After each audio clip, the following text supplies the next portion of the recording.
ചെക്കിപ്പൂ വിരിഞ്ഞിട്ടുണ്ട്. പിന്നെ ഇതെല്ലാം ചെമ്പരത്തി ചെടിയാണ്. എന്റെ കുറെ ചെമ്പരത്തി ഉണ്ട്. ഇന്ന് അതിലൊരു നല്ലൊരു പൂ വിരിഞ്ഞിട്ടുണ്ട്.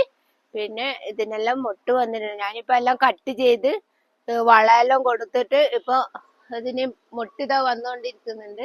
എല്ലാം വിരിയണത്ര. അതാ അതിനെല്ലാം എല്ലാത്തിനും മൊട്ട് വന്നിട്ടുണ്ട്. പിന്നെ ചെക്കിപ്പൂ ഉണ്ട്. ചെക്കിയും എല്ലാം കൊഴിഞ്ഞു പോകുന്നോണ്ട് എല്ലാം വന്നിട്ടുണ്ട്. ഇതിനെല്ലാം നിറച്ച് മൊട്ട് വന്നിട്ടുണ്ട്. പിന്നെ ഇത് മഞ്ഞ, വെള്ള. ഇത് കാട്ട് ചെക്കിയാണ്. ഇത് പാറേന്റെ മുകളിലെല്ലാം ഉണ്ടാകുന്ന ചെക്കിയാണ്. ഞാനത് എടുത്തു കൊണ്ടുവന്ന് ചട്ടിയിൽ നട്ടിട്ട് മുറിച്ച് കട്ട് ചെയ്ത് അതിനെ ചെറുതാക്കിയിട്ട് അതില് പൂ പിടിച്ചു. എല്ലാം ചെമ്പരത്തി തന്നെ, ചെക്കിയും ചെമ്പരത്തി. അതിനെല്ലാം പിന്നെ എല്ലുപൊടി ഇട്ട് കൊടുക്കും.